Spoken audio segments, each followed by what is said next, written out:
तो बनते हैं।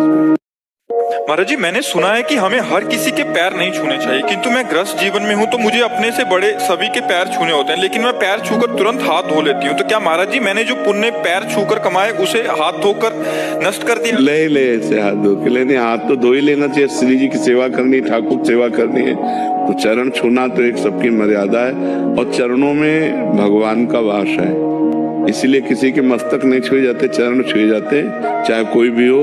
चरणों में भगवान, हमारे सब अंगों में देवताओं का वास है, जैसे हाथों में देवराज इंद्र का वास है, ऐसे अलग अलग सब जगह तो चरणों में विष्णु का वास है। इसलिए हम भगवत भाव से जब छुए, किसी के भी छुए तो भगवत भाव से छुए। अब चूंकि सेवा में जाना है तो वो हाथ कहीं और न छू जाए, इसलिए हम धो लेते हैं। उसमें पुण्य नाश नहीं होते। हम ठाकुर सेवा, हम इसलिए नहीं धो रहे कि उनको छुआ, हम इसलिए धो रहे हैं कि हमें ठाकुर सेवा करनी है, हमें और सेवाएं करनी है, जिससे चरण छुए हुए हाथों से हम वो सेवा नहीं कर सकते। जैसे हम गुरु के ही चरण हैं, तो गुरु के चरण छूने के बाद यदि श्री जी को हमें भोग लगाना है तो हाथ तो धोना पड़ेगा ना, क्योंकि श्री जी को भोग लगाना है। और गुरु जी श्री जी में अंतर नहीं है, फिर भी उनके चरण छूने के बाद हमें हाथ धोने पड़ेंगे, क्योंकि श्री जी की सेवा में जाना है।